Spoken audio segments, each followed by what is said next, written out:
Hey everyone, thank you for tuning in.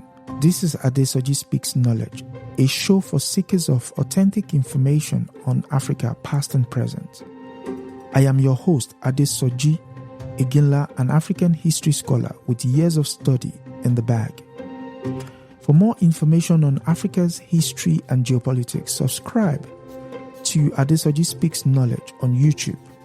Without further ado, let's dive into today's episode.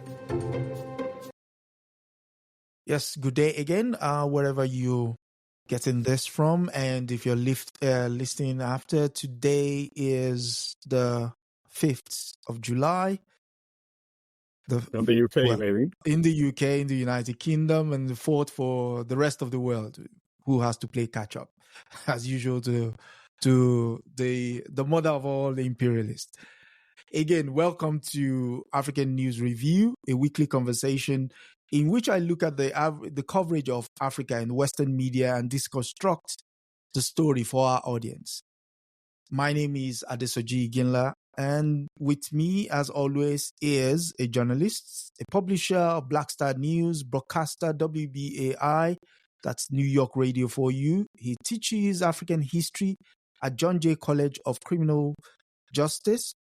He holds degrees in journalism and economics from Columbia University and Syracuse University, respectively. His book, Manufacturing Hate, How Africa Was Demonized in the Western Media, is what inspired this podcast. And he's also an explorer in his free time. I don't know where he gets the free time from, but he's been able to discover some remarkable landmarks in Europe, where I'm currently resided, particularly London's Mail River, which he has rightly named the River Gulu. Yes. He's none other than Comrade Milton Allimadi. Comrade, welcome. Asante. Yes. Before we delve into the stories, what has been the standout features in terms of news coverage for you in the week? Yeah. I mean, you mean imperialist news or corporate media? I mean, is there any difference? All right, thank you. No, but, it's sad because it's an issue we should be very concerned with, you see? But then I tell people sometimes, so obviously, Donald Trump has a very good chance of being reelected president of the United States. Yep. Unless there's a compelling intervention and a new candidate can emerge to run an effective campaign against him. Yep. Some people are talking then maybe the vice president, Kamala Harris, will replace President Biden as the candidate. So that's been. Then there are also conversations about some other governors who could step in the picture, including Governor Newsom, California.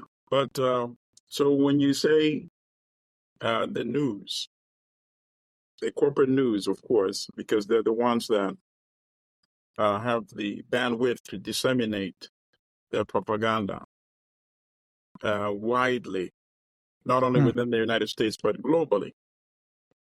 So now, for the last,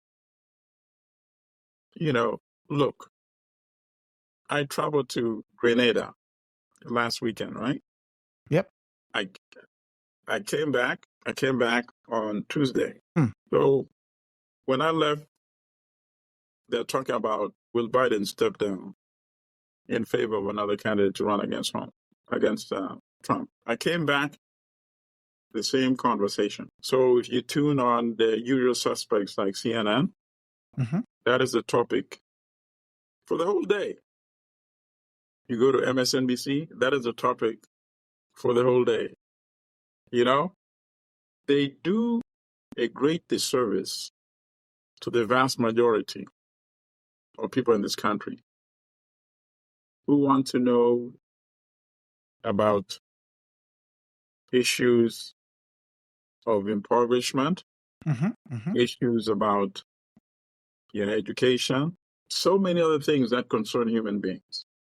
But the way corporate media is structured, A thinks if they're not discussing, is Biden going to drop out of the race? Then, if network A is not talking about it, network B will be talking about it. And people will tune into B.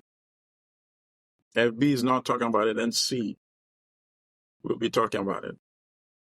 So now they've conditioned, they really dumbed down the audience with this type of delivery.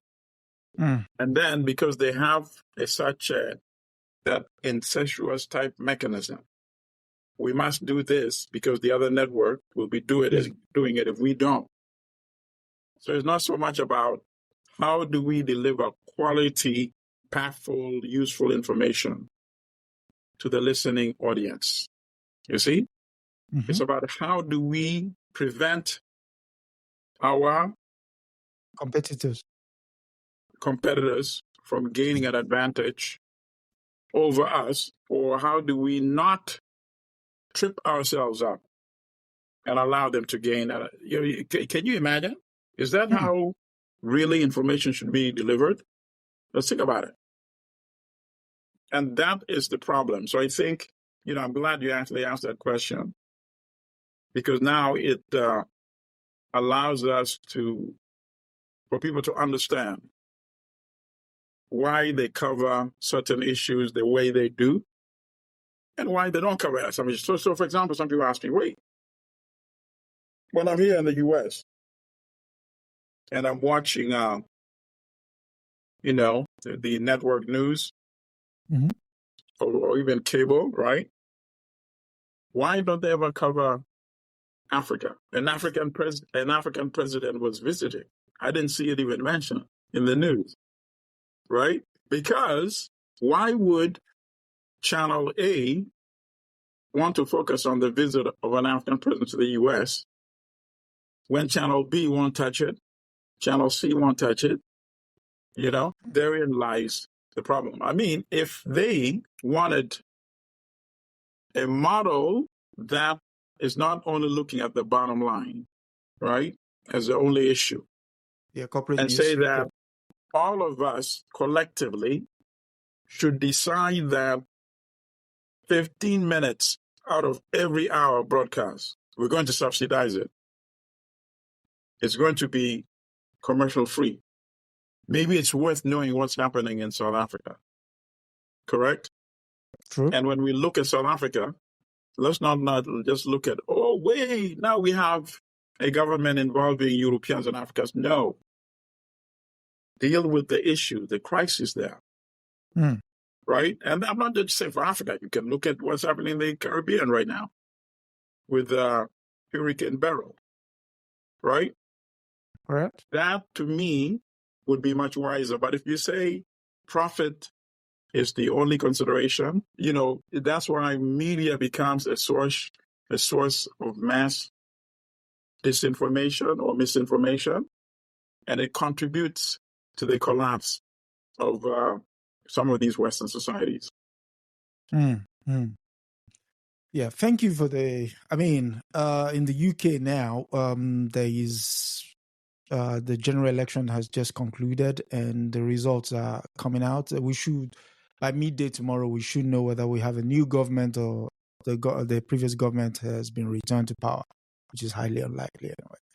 But that said, news being what the news is, our primary focus here is how the coverage of the African continent in Western media press. But before we go through that, I suppose we should give tribute to an African elder who passed last year.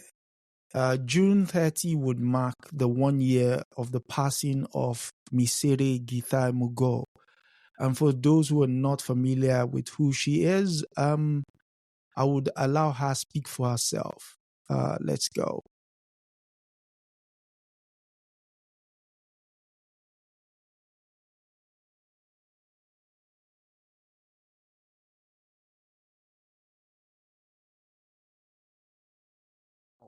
Not mishere, as in the plural of rice, but mishere.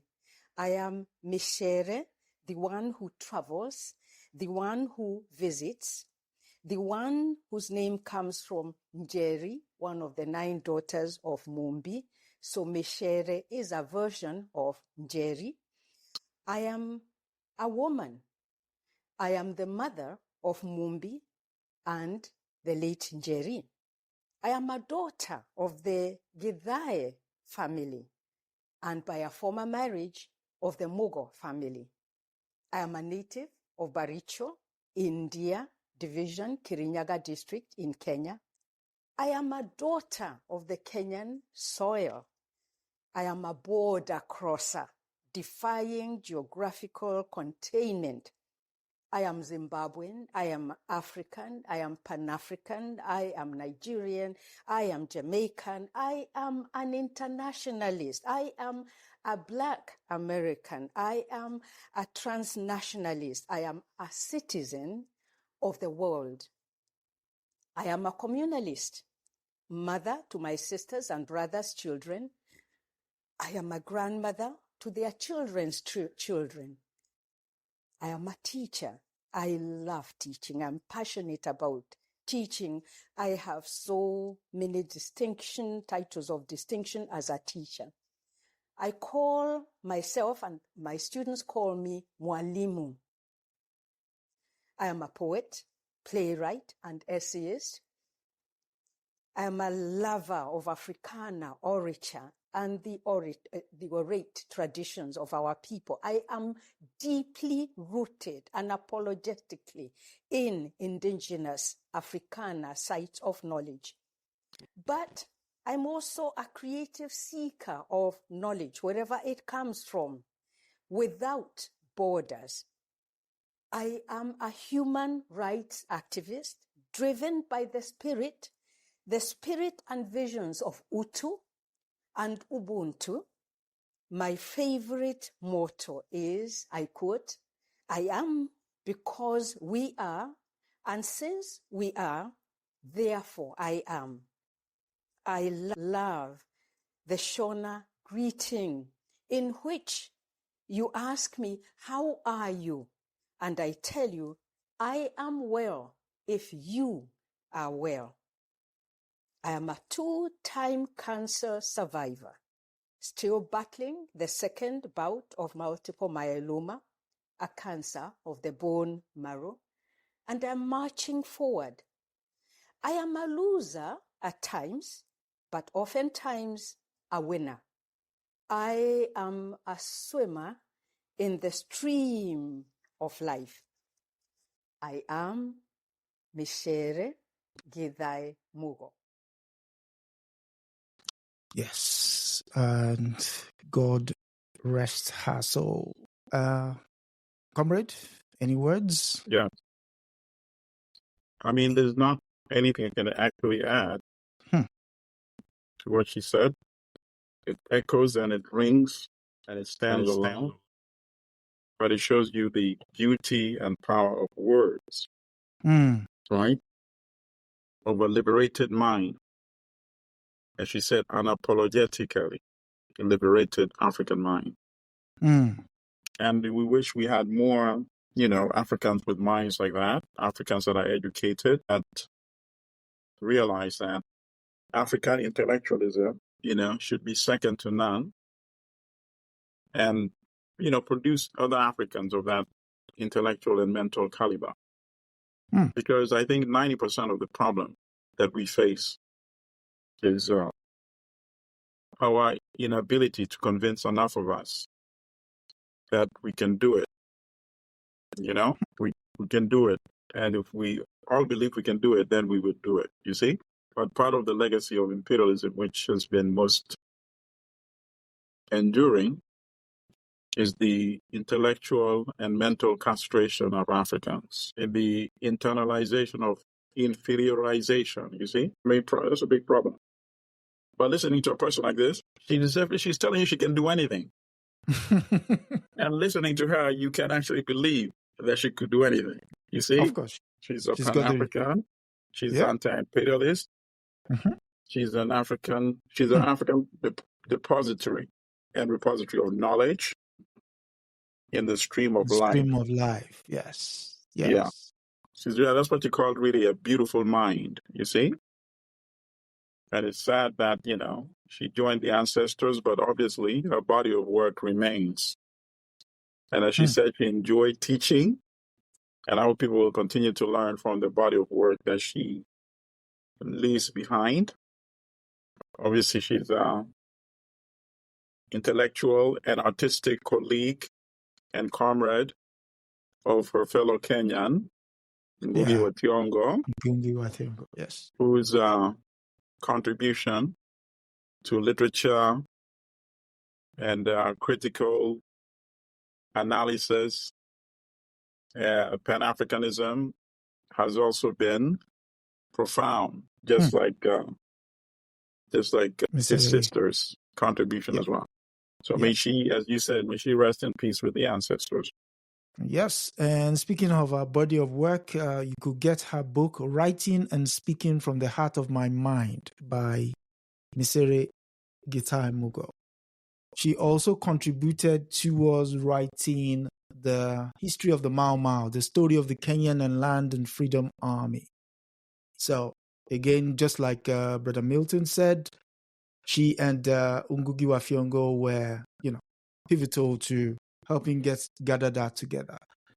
And yes, may she find peace with the ancestors. Now, speaking of Kenya, we go to our first story of the day. In fact, we'll continue with stories. We go to Kenya and we hear that a new breed of protest has left, and this story comes from The Economist. A new breed of protest has left Kenya's president tottering. President Kenya has capitulated to people power and cancelled hated tax increases. Please hold that line. So, in the lead, it says, though Kenya's equilibrium is occasionally punctured by bouts of political unrest, the country is generally seen as fairly stable, prosperous, and liberal. That line too is problematic, and I will tell you why later. Such cozy assumptions, however, were rudely jolted by tax riots, which reached a deadly peak on June 25. Overwhelming the police in Nairobi, the capital, protesters broke into parliament, set fire to a section of it, pinched the mace, and forced terrified MPs to flee. The security officers responded with fire, killing at least 23 people. And it goes further. Even more startling than the widespread nature of the protest were the attacks on the offices of the Kenyan's MPs and local government officials, seen as aligned with Mr. Ruto's tax policies. Rarely has hatred for the political class felt so acute. The most pertinent rupture with the past, however, is the nature of the process itself, which had a whiff of revolution. Hold that thought. The protests were the first in Kenya with more than a class tinge than an ethnic one. Ostensibly leaderless, they had distanced themselves from all politicians. Confronted with a new threat, Mr. Ruto, normally a deft strategist, had repeatedly blundered, underestimating the scale and nature of the opposition reigned against him, and miscalculating his response. The president's first misjudgment arose from the belief that alienating Kenya's small middle class will carry few tangible consequences. Alienating 17% of the workers in formal work may seem a little price to pay for winning the support of Kenya's vastly bigger huddled masses. So I'll quickly go back to the top here and listen to how they describe it, that Kenya's vastly big huddled masses. So what do they refer to here when they say the country is seen as fairly stable, prosperous, and liberal? For whom? Exactly, for the elite, for the ruling class. But I'm glad that they actually mentioned the word class. And in the Economist, Economist, it's becoming, so that was realistic, and obviously that is what's going on in Kenya. You see the class cleavages. You see, because often when you discuss Kenya, you're discussing the aftermath of elections. And then you start talking about, did a Kikuyu candidate win, or a non-Kikuyu. And then the dispute after the election. Did Odinga, who is seen as the Luo candidate, was he robbed of victory? Victory. Right? So those are the issues that typically you read about when you deal with Kenya. So now, why this particular issue is different is because, first of all, it means that past social struggle or uprisings, they also may have had class elements, but because of the narrative that everything has to be so-called tribal or ethnic, that's the only type of coverage we typically get.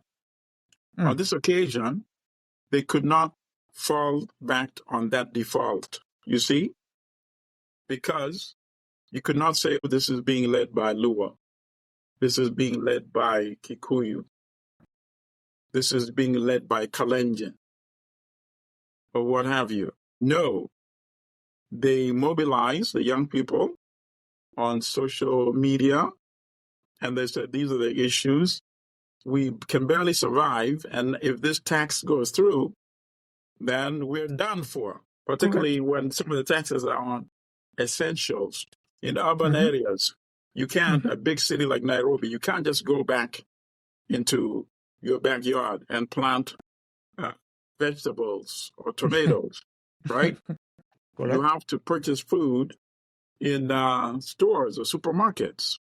So any taxation that elevates the price is very difficult to dodge. How do you avoid that, right? So now when you have increases of up to 17% on staples such as bread, you know, obviously people can see that if that goes through, I will not be able to survive. I'll go hungry, and eventually hunger will take its toll. So even if there's risk, it's worth coming out to resist. I'm going to get harmed by hunger anyway. If I'm going to be harmed by security forces, if I have a chance of blocking this, let me join this mobilization. And that is why it can be seen as in the class component. You have the very wealthy elite who happen to be the members of parliament, who are the ones that enact these laws, and they send it to the president, who is also, of course, part of the ruling elite, to sign, and it becomes the law of the land. And on the other side, you have the working class, you have the low-income communities, you have the youth, who can also be seen as part of the working class, of course, right? They're not part of the ownership class. So that is why this particular social uprising in Kenya had many different components that we can talk about compared to previous ones, although the economists would not break it down the way that we're going to be breaking and analyzing it. But at the end of the day, one other important point that is actually consistent to all these African countries. It's not so much about Ruto, correct? Because they need the money. They need the money to pay their teachers. They need the money as supposedly part of the money they wanted to subsidize their farmers. As you know, the United States spends almost $30 billion every year just subsidizing farmers in this country who would have been out of business a long time ago, right? They talk about let the market forces work. It's all nonsense, because if the market forces are supposed to work, then Africa would produce the food, sell it to the United States, and import the manufacture. But the U.S. does not want that. The U.S. produces, manufactures, sells it to Africa and the rest of the world, and subsidizes it farmer instead of using that money to import food from Africa. So that's $30 billion taken away from African farmers' table. On the other hand, as you and I know, under the World Trade Organization rules, African governments are not allowed to subsidize their farmers. Of course not. So this is something that they were doing, which is interesting, which is actually needed. But as I said previously, African governments are not in a position to tax the powerful. First of all, the elite don't want to tax themselves, right? They're not going to enact tax increases for, against their own assets and salaries, right? Yeah. They cannot tax the multinationals. You know, they Definitely could. not. They could, but they won't dare do that. So they go to whom they perceive as the weakest element in this equation, which is masses. the Kenyan people, the masses. So one other question in that line, following the fact that he has withdrawn the finance bill, when I say he, William Ruto, the president, would it be realistic to think this is the end of it, or are we just seeing the first salvo being fired across the bows? It's possible that it could be the end of it in this particular form. But he still has to find revenue some ways. He might be bailed out for some short term by the IMF and World Bank. You know, he was invited to the White House after all. So, you know, I know Biden is really busy right now, but somebody senior in the U.S. administration would pick up the phone if he dialed, and he made it clear that resources are needed very quickly. The United States, I don't see them not supporting a significant injection of money from the World Bank and the IMF. That, of course, comes, you know, it's another Pandora's box, because Kenya's debt is more than 55 billion US dollars. Okay, but the debt is almost equivalent to 3/4 of the country's GDP, and that actually is one of the issues also that the students, the young people who are coming out, are crying out against. So, in addition to infusion of money from the IMF, World Bank, for quick short term, of course, you need IMF. You would get that quicker. In addition to that, obviously, he would ask for debt relief. I don't know the prospects of getting that quickly. That is something that, you know, the West are usually very reluctant, and even in recent years has also become relatively reluctant to doing that as well. Which, of course, you ask yourself, why are these countries constantly in debt? And the answer is because they produce not to satisfy the demands of their domestic economy. They produce to serve the outside world. They produce cocoa to satisfy the sweet tooth of Europeans and Americans. You know, you can't eat cocoa. You produce tea, you're not going to be eating tea. You produce tobacco, you can't eat tobacco. But you're so locked in that global system that it's like an addict. You can't just drop off the drugs tomorrow, right? Because that's become a very critical source of revenue for you to run your government. So how do you wean yourself off? Well, that's something we have not been doing in African countries. You can only wean yourself off if, on the other hand, you are finding other sources of revenue, right? And you don't need so much the foreign exchange to import, because now you're also producing the products that you're currently importing from the outside world. Let me give you another example. Just illustrated to me how upside down, in some cases, the brain function is for the ruling elite. So there's a story in the Ugandan Daily Monitor, which is the private newspaper in Uganda, showing the minister, I forget her portfolio. I think it has something to do with energy as well. Okay. So she's in Mombasa, welcoming a huge tanker ship that is bringing fuel or petroleum to take to Uganda, or petrol rather. And when it docked, they fired cannon in celebration, right? And she's waving the Ugandan flag. So why was she justifying that celebration? She's saying, now we're importing oil, but for the first time, we are avoiding Kenyan middlemen, even though it's coming from a Kenyan port, Mombasa, which now means that the fuel is going to be a lot cheaper for the citizens of Uganda. And that's why she's waving the flag. This whole minister celebrating. So I tweeted to her and I said, Wait, by importing oil, do you not realize that the indebtedness of the ordinary people in Uganda is going to elevate and go up? Correct. You're increasing our debt burden. Instead of crying for these people, you are saying somehow this is something to celebrate, you know?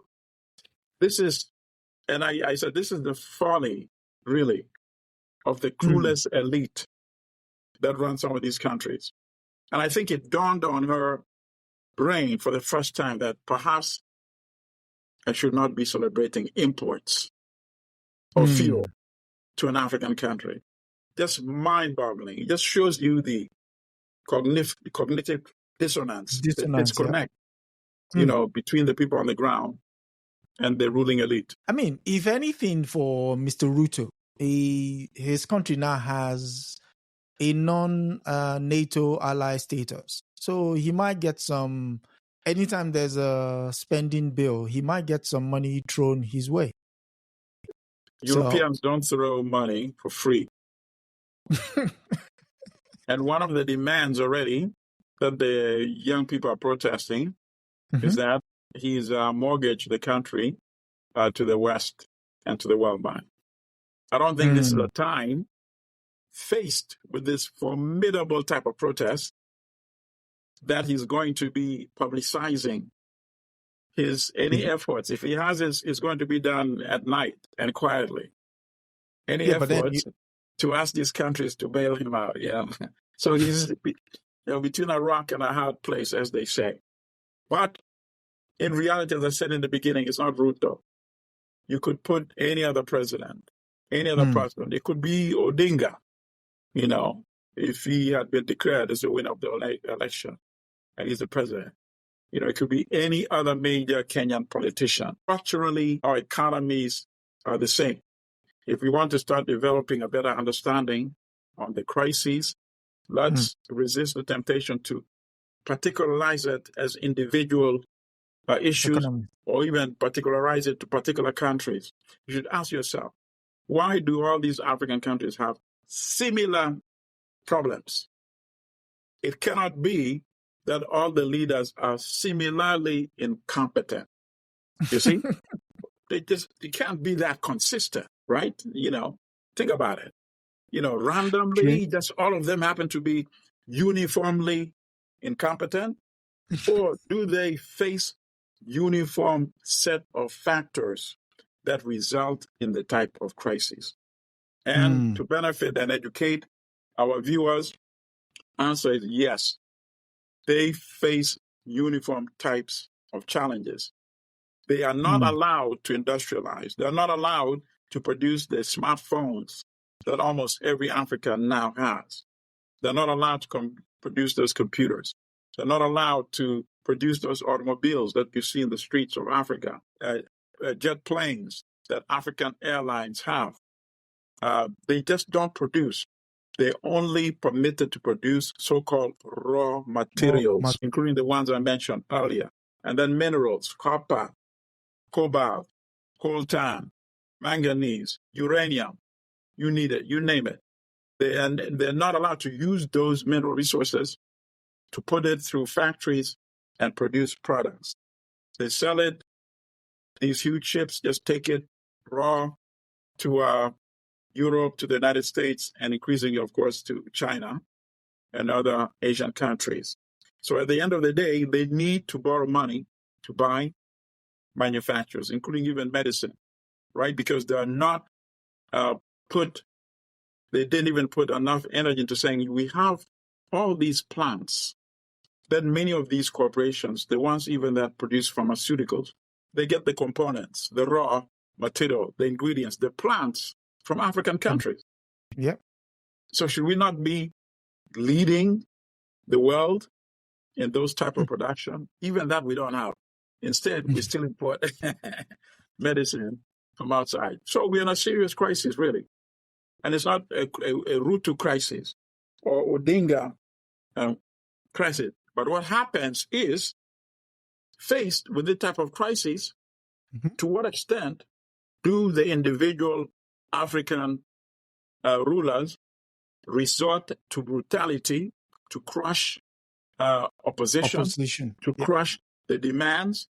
And that is how you can start to differentiate each of the African leaders. You had Mwalimu Julius Nyerere in Tanzania, this intellectual poet, statesman, a teacher, who understood society and faced the similar challenges. He was not going to go and become a crazy tyrant like the one we have in Uganda.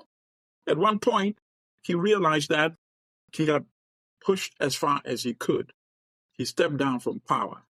As a result, Tanzania has had some peaceful transitions of governments now. And then, of course, you have Ruto. And Ruto has had many of his own issues in the past.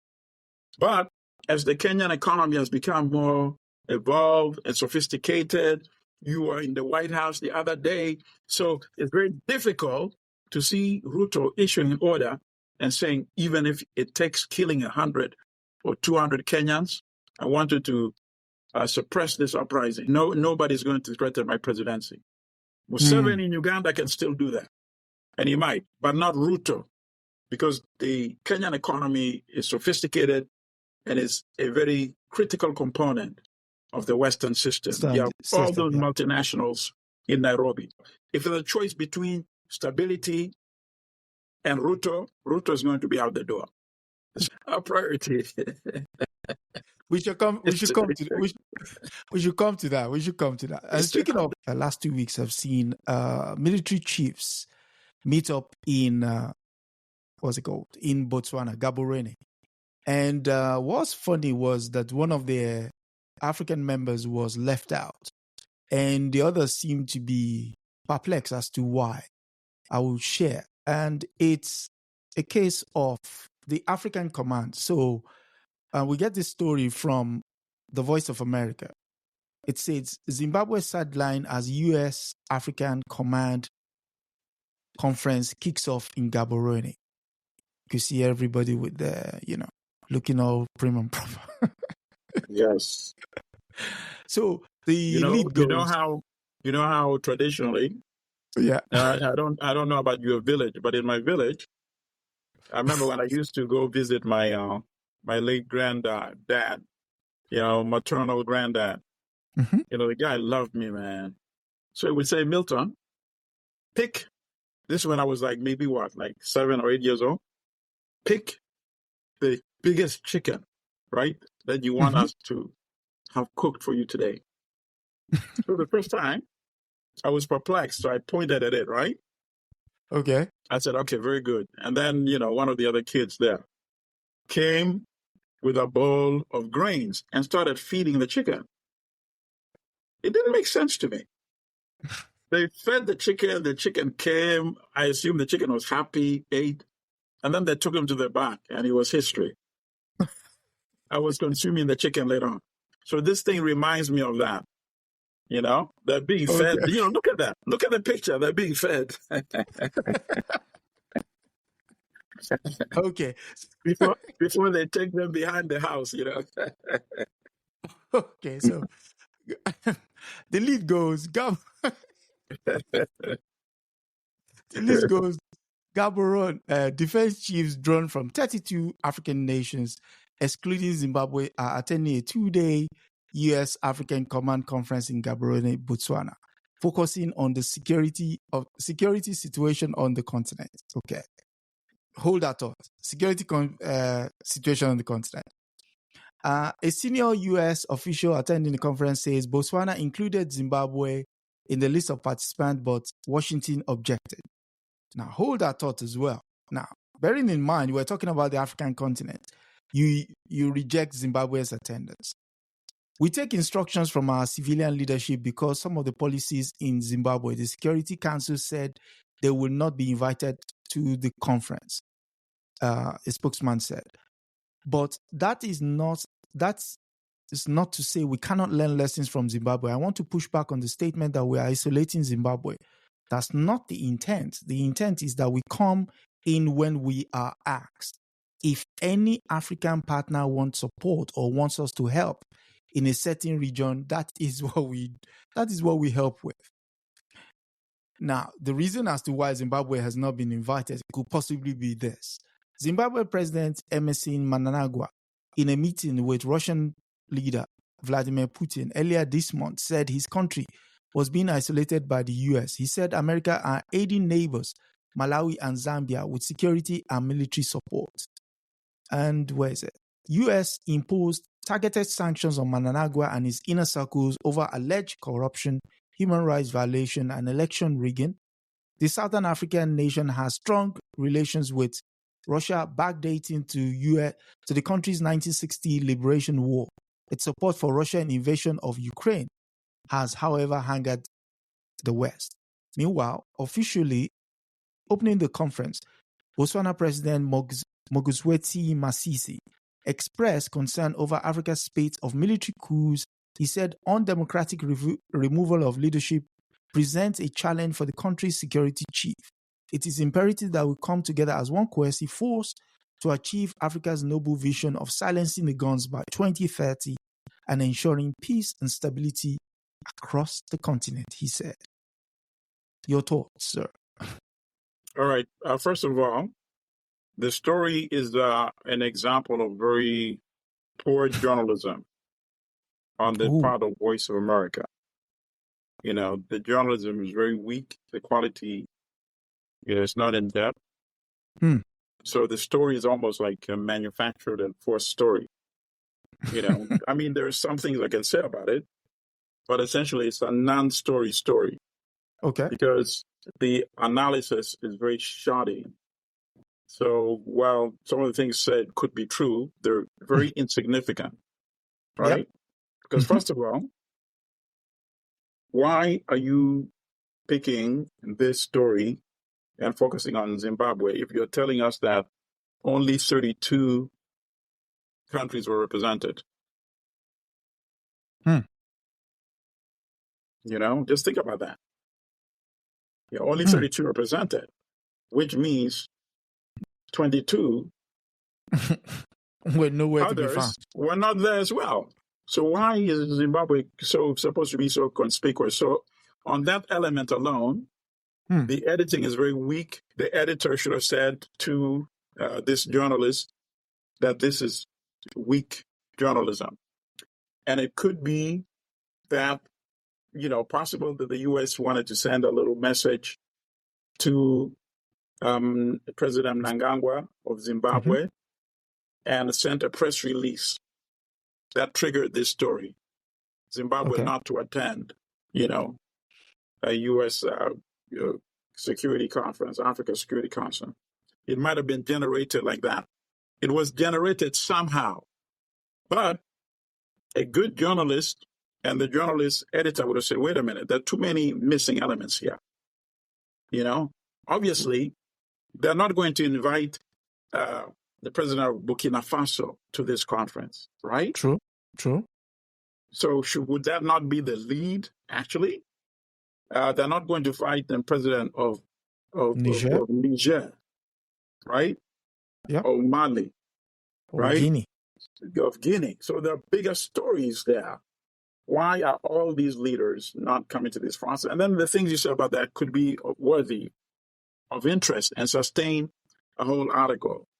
So once you point out, you know, what I just mentioned, you see how insignificant the way this article is written. On the other hand, it could be that there's a lot in this article that the journalist knows or does not know, and the editor knows or does not know as well. Because obviously, if you are supposedly punishing Mnangagwa for having a close relationship with Russia, that's just utter nonsense. South Africa invited Putin for the BRICS conference. He just could not come because they did not want to take the risk of the ICC had already issued an indictment. So South Africa, under law, would have been obligated to arrest him. So he attended via video hookup. So who has a closer working relationship with Russia? Is it Zimbabwe? Or is it a major country like South Africa? So once again, the story fails on its own premises. However, there's one premise that is possible. And that premise could be that they are sending a signal to the ANC government in South Africa. Stay away from the land issue. Otherwise, we will treat you the way we treat Nangangwa and Zimbabwe. Europeans have never forgiven Zimbabwe for taking the land from the European descendants of their European ancestors who stole the land from African ancestors after killing Africans. They never forgive for that. So now, Zimbabwe, in fact, has reversed, not really reversed, but Zimbabwe a few years ago took out a loan, or at least committed to take a loan of $3 billion or more to buy this land back, to pay the Europeans, rather, from whom the land was taken, to pay them compensation. For stolen land. The land issue in Zimbabwe itself is not as pressing as it was. And in fact, most of the sanctions have already been lifted. You see? Where is the land issue potentially pressing and not yet been dealt with? And the answer is South Africa. And it will become even much more critical now that we have an alliance of the ANC and the white-led party in South Africa, the Democratic Alliance. So if I read the way I'm reading this story, it's not actually for Zimbabwe at all. It is a warning to the ANC leadership in South Africa. Okay. Can I also add? Yes. I see the hands of neocolonialism here, because if we're talking about the African continent and quote unquote security concerns, Botswana, where the conference was held, is deep in the belly of the continent. We're talking South-South, and is one of only maybe 3 countries that have not had military coups. Why are they? And even beyond that, they actually have a functioning economy, you know? Yes. And so, obviously, because of the homogeneous population as well. I mean, it's largely homogeneous. So they've got diamond is one of the major exports of Botswana. Yeah, I think they've used their resources much more judiciously. Yeah, exactly. So the question I was asked, which I was thinking when I saw the story, was,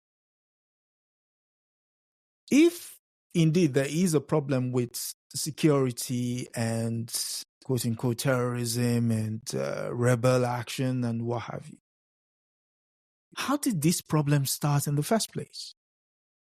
Most of them are machinations of people who want access to resources on the continent, which goes back to the book that was published in 1965, Kwame Nkrumah's Neocolonialism and The Last Stage of Imperialism, where he says, there was a part I saw there earlier, and I'll just quickly read that part.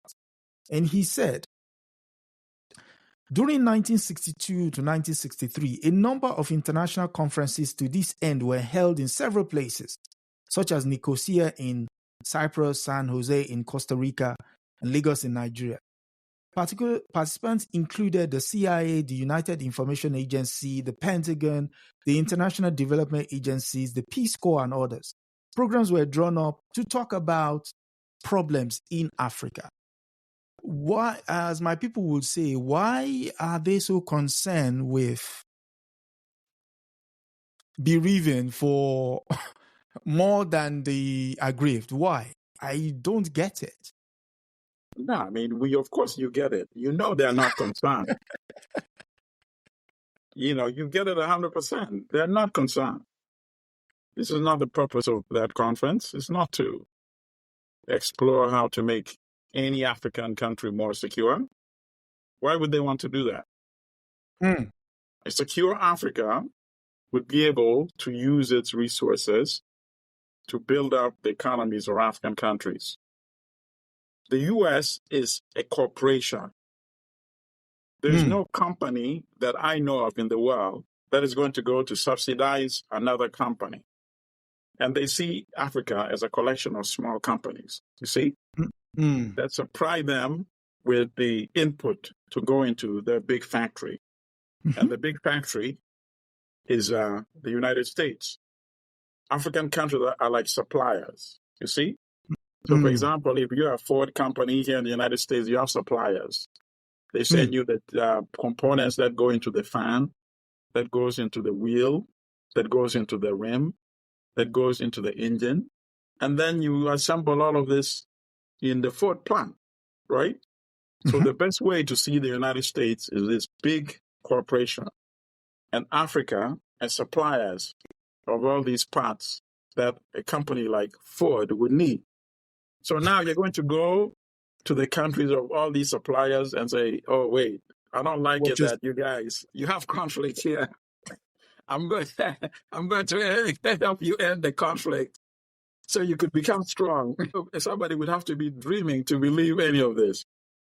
They go to destabilize. They go to destabilize, but they cannot say, we are coming to destabilize Africa.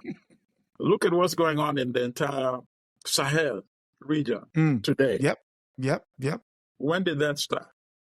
It started when NATO went and destroyed the Libya. government of Muammar Gaddafi.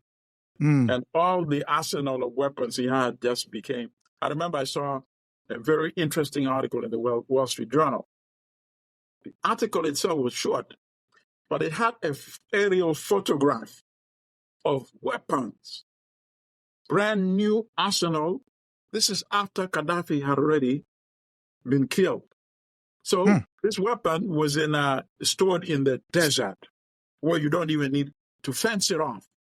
But it's there in like huge containers, and it goes on and on and on and on. So they took an aerial photograph.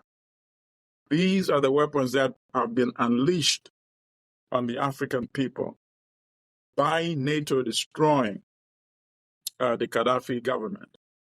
It's like whipping up a hornet's nest. And now they talk about U.S.-Africa security. Come on, man. In fact, Zimbabwe should be proud that they were not invited. I mean, like you said at the beginning of reading that article, they will not be part of the chickens that have been fattened up for Absolutely. the So speaking of chickens, apparently, you did say that op-ed was a shot across the bows for South Africa. For our next story, we go to South Africa, who have been having issues with their coalition government. And the story comes from the Financial Times of London. So the headline reads, the rough road ahead for coalition politics in South Africa. Power sharing agreement is a minor miracle, but divisions are deep. I've highlighted some parts. And first, he goes, in the lead, he says, no one should underestimate the mini miracle that has just occurred in South Africa. The African National Congress, a liberation party that has ruled unchallenged for 30 years, was humbled in a free and fair elections last month. He accepted the results, ensured a potential lurch into radical populism, and set about forming a government of national unity in which its main partner will be the market-oriented Democratic Alliance. The prospect of a centrist government bolstered by DA's proven administrative skills has energized investors. The rand and the stock market have rallied since the prospect of a coalition government became real. Investors who have not looked at South Africa seriously for 15 years are reevaluating its prospects. Cyril Ramaphosa, the centrist president, probably seen working with the DA as a chance to neutralize the more radical wing of the ANC and curb members who see politics as a means of enrichment. Hold that thought. It will not be so easy to get the ANC and the DA to work together, given their deep ideological divisions, with the DA keener on free enterprise and the ANC on state intervention. the DA could lose its political identity by working with the ANC, which has nearly doubled the number of MPs. If the DA finds itself in a surveillance role, skeptics argue it could find itself either powerless to effect real change or scapegoated for everything that has gone wrong. Beyond the immediate battering lies a more fundamental question of whether the DA can run ministries as it wishes or will have to bow to ANC diktats. It has already withdrawn its objection to a minimum wage and black empowerment legislation that it regards as prone to corruption and inefficiency. The ANC's ties with unions that often blocks attempts to reform sectors such as education. Why would you want to reform education? That's another thought. That is the sheer difficulty of conjuring the rapid growth necessary to tackle the profound economic and social divisions that make South Africa the most unequal society in the world. If the 30 years of state intervention has been unable to adequately address the legacy of apartheid, a system that deliberately engineered a black underclass, it is far from clear that a few market reforms will do the trick either. What are your thoughts, sir? All right. So since we've discussed South Africa previously, Yeah. I'll probably just touch on a few points, and I'll just basically expose the racism that is deep-seated in this article. Okay. So, to the people that write this, they already see a betrayal by this white-led party, the Democratic Alliance, by them dropping their objection to minimum wage. Just think about that. Yeah. And black economic empowerment. Policies that they have in the European countries that publish this publication. Policies that we have here in the United States, but somehow it's not good for Africans in South Africa. That just reveals the deep-seated, it's just pure racism, But it's so deep-seated, they don't even see it that way, okay? Okay. And this constant referring to the DA as market-oriented, as if the ANC is not, as if the ANC has bureaucrats there sitting down and setting price policies in a socialist system. Who is more capitalist than Cyril Ramaphosa? How did it end up with $4 million in his sofa that was found that he had stitched in his sofa, right? But by constantly referring to the DA as market-oriented, they don't have to address the fact that the DA is actually saying no land reform. And then you talk about corruption. What can be more corrupt than 7.2% of the population saying we're entitled to 72% of the land, which is what the Europeans have today in South Africa? Is there anything more corrupt than that? But that somehow is not seen as corruption by this media outlet. There's so many things, but since we pointed to most of them in the previous commentary, this to me is the most important. And look, they got the ministry that they actually were salivating over. The leader of the DA, Steenhuisen, he got the Ministry of Agriculture. He is the Minister of Agriculture, which is going to be in charge control land. Yeah. of the land, and is going to maintain the status quo, which is structural apartheid. Yep. They got what they wanted, and this is what the global corporate media is celebrating. Yep. And it's very dangerous. It tells you their true attitude toward Africans generally and Black South Africans. They're saying not entitled to minimum wage, not entitled to Black economic empowerment that is meant to redress the structural employment racism over centuries since South Africa was occupied, and over decades since apartheid became official policy. You're not entitled to land. That is why we're not talking about it. They didn't mention land. Yeah. None of them have mentioned land since At the all. elections, whether it's Yeah. The Economist, whether it's the Financial Times, Times, whether it's the New York Times, Sure. whether it's the BBC. The Guardian. It is very chilling. So if you didn't know how Europeans, because this media addresses the issues that are critical to Europeans, if you didn't know their attitude toward Africans, I suggest you read all these articles published before and after the election and see how many of them are referring to the land inequity in South Africa. Mm. Because if you speak about it, then you have to propose what are the possible ways that this crisis is going to be addressed. So that's why I've been saying consistently that I don't think this alliance, this so-called government of national unity, has a long shelf life. Put off this conversation over the land issue perpetually. You saw what happened in Zimbabwe, right? In Zimbabwe, after the Lancaster Agreement was signed, leading to the election that ended apartheid in what was then Rhodesia, the British government had committed to provide money to buy the land from the descendants of the Europeans that stole it. And the United States government agreed to match the money. Yep. And then later, a subsequent administration came into power in Britain and reneged on that.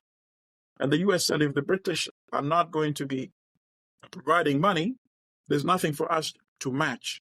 You see? And that provoked the forceful seizure of the land in Zimbabwe. How are you going to deal with it in a different way in South Africa? If the party that you are in partnership with opposes land redistribution, and now they control the agriculture portfolio, there are stormy days ahead in South Africa. Stormy days ahead. Which is why what we do here is very important, because we deconstruct stories that would normally just become a staple to the audience in the West, and give them a peek behind the curtains as to what the mindset is with regards to the depiction. Usually, I'm glad you said that. It's very important, because if you don't know what they think about you, how are you going to deal with changing your condition? Because a lot of the choices, decisions you make are still dependent on powerful parts of the world that determine a lot of the actions in African countries. You see? We are still all beholden to the financial institutions. We don't have our independent institutions that can compete with the World Bank for resources or the major private Western banks. We just don't. So that's why I say you're better off focusing your research and study into looking into the system. The system. And also, obviously, look at the systems, not so much individuals, but obviously we have some Africans who are just so brutal to fellow Africans. And those, obviously, we have to put our energy into trying to remove those as well. We can't have one person running a country for 38 years like we have in Uganda. We can't have a country run by one person like Cameroon for 42 years. We can't have a country run for almost 40 years as well, like Equatorial Guinea. Come on now. We can't. We are letting down our people. And that's why it's not surprising that now you see that war raging in Cameroon. A lot of it is rooted on this Paul Biya guy who's just been there forever. And now you have people within the same country killing sisters and brothers, and duplicate this, within several other African countries. We can't have that. So while we are critical of Western imperialism and the instruments they use, which is the corporate media, we must also be honest and critical of our own misrulers who abuse our people. I actually, in the beginning, when Sister Mugo was joined the ancestors, said one thing I wanted to touch on as well. She said she's a human rights activist. That's very sad. That's very sad because she's not talking about human rights out of some theoretical context. She's talking of the experience and brutality that she suffered directly at the hands of the authorities in her own Kenya, her birth country. You see? So now we are taking away so much good critical energy and intellect that we should be using to solve some of our other issues and challenges. Now we have to divert that into combating, these agents of imperialism who are the fellow Africans. Yeah, so I forgot to mention that, but I wanted to mention that. Yes, and also the fact that she spent over 4 decades in exile. Think about that. Exile. So it's this massive talent who should be, back home. Yeah. And for those of our viewers viewing this, if you find value, please like, share, and subscribe. And we need more numbers to, take this into the ether so that we can get more people, aware of what sits behind those headlines. So anytime you pick up your Financial Times, your New York Times, or any other Western media, be it on cable, radio, you're forced to question. I mean, we're not talking conspiracy theory here. History backs up what we're talking about. So, unfortunately, those history are also largely written by the Western press. The book I showed earlier, Neocolonialism, The Last Stage of Imperialism, was taken off the shelf by Heinemann Press when they refused to publish it. That Kwame Nkrumah had to get it published by PANAF Press, Pan-African Press. So it goes to show that, and this book, 60-odd years later, is still one of the most value expose on how the African imperialist setup works on the African continent. I still enjoy people to get it, And so we go to our final story, which is Mauritania, a beacon of, and it goes back to what you were talking about with regards to the Sahel. So this takes us back to the tip of Africa. And you would, let's see, it goes again. It comes from The Economist. I wonder why they're featuring too much today. Mauritania is a beacon of stability in the coup-prone Sahel, but disorder is knocking at its door. Now, it says Mohamed Ould Ghazouani seemed an unlikely stalwart of stability, president of Mauritania since 2019. The former general has participated in no less than 2 of the 6 coups that has shook the country in the first 5 decades after its independence from France in 1960. In the first putsch, he helped boot out Mohaya Ould Sid Ahmed Taya, who had ruthlessly repressed people for 2 decades after himself seizing power in a coup. In the second, he helped topple the country's first democratically elected president and replace him with his old friend, Mohamed Ould Abdel Aziz, who then went on to win 2 terms as president. Yet, as defense minister, then president, he's played an influential role in ousting Al-Qaeda in the Maghreb, an Algeria-based jihadist group that launched a series of deadly attacks in Mauritania between 2005 and 2011. Hold that thought here. A combination of community outreach, mediation with Islamists, and military modernization has uprooted extremism. Mauritania has been free of terrorism for over 13 years due to his winning second term in the presidency, scheduled for June 29, which the UN reckons will be free and fair. Okay, so now we trust the UN. Though Mauritania has left coups and behind, okay, there is a part here, which again, like you said, sometimes we have to listen to what is not being said. Right. which has booted out Western troops and UN peacekeepers, brought in Russian mercenaries instead, has fueled the violence. Mauritania and Chad has been forced to disband the G5 Sahel, a 5-country anti-terrorist, after military regimes in Burkina Faso, Niger, and Mali withdraw. Over to you, sir. Well, I mean, I'm sure listeners now become adept at detecting these things. And regardless of what this story is about, they see that it's repeating something that was in an earlier article. Yeah. Coups in Africa equals bad thing, right? We quoted the president of Botswana saying that, right? Yep. In the conference in Botswana. Yep. By the way, a conference of generals, right? In Correct. Botswana.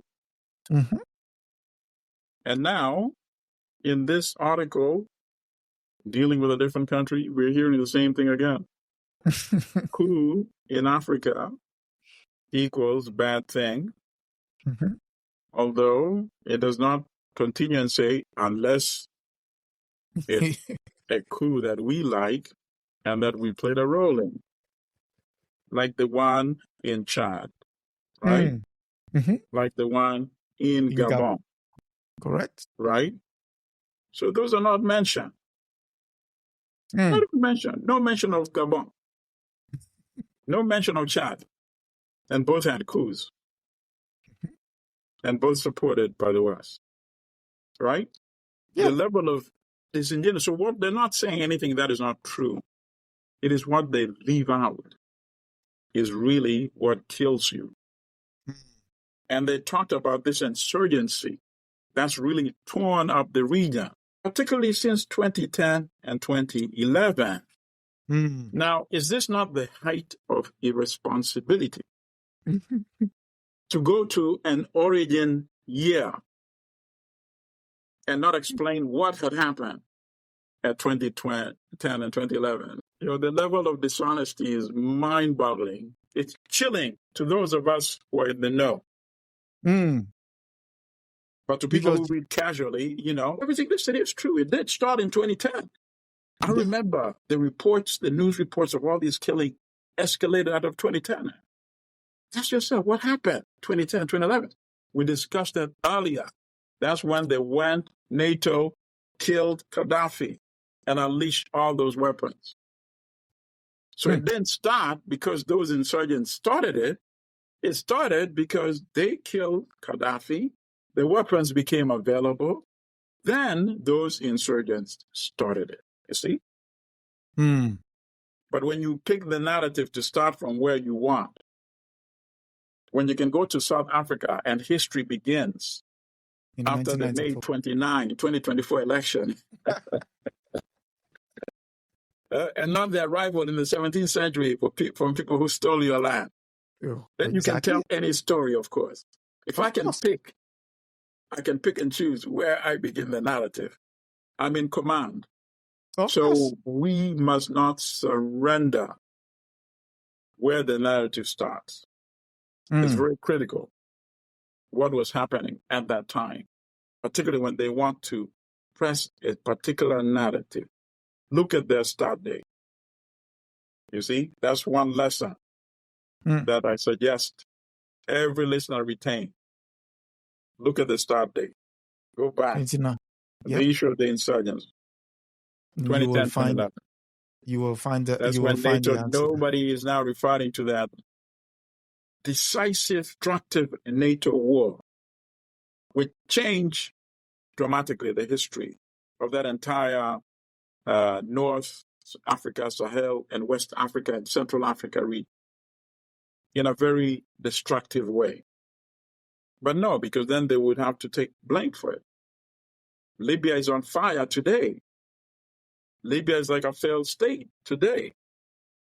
But they blame it all on the factions that are fighting in Libya without telling us before NATO dropped a single bomb on Libya and then dropped the bombs for like 9-10 months in a row. Libya compared to every other African country, was economic paradise. Yep.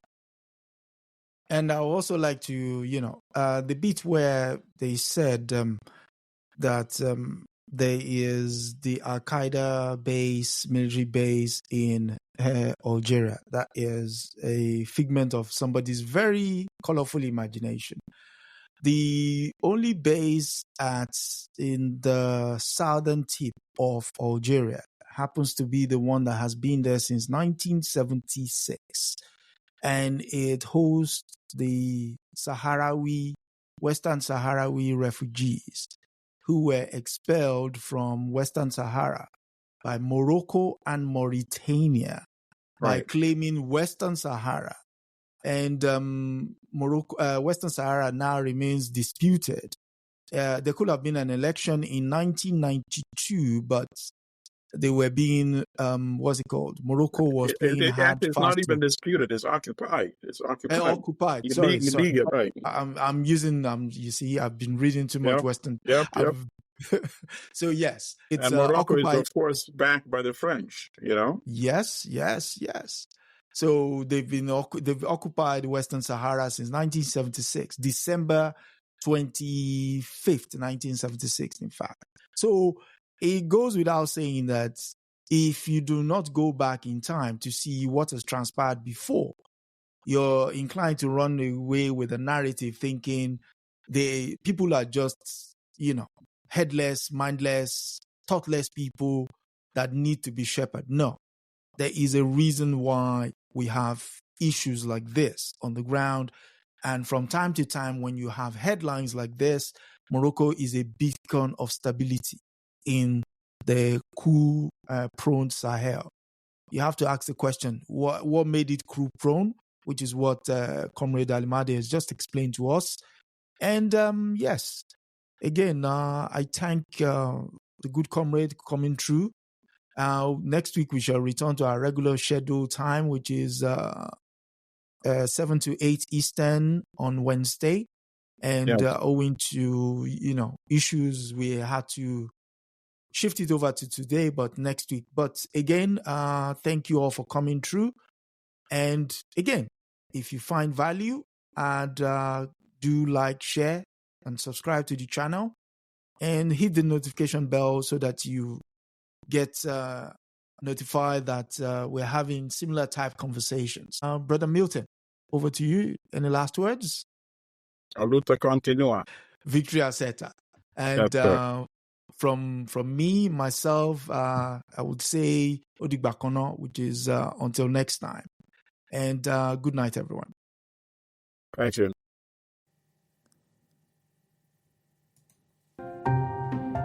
I hope you found this week's episode informative. Join us next week on Adesoji Speaks Knowledge as we continue to help you reframe the narrative about the African continent, past and present, by providing you with accurate information to give you a true and clearer picture of events as it pertains to Africa. Please remember to subscribe, like, and share. Thank you.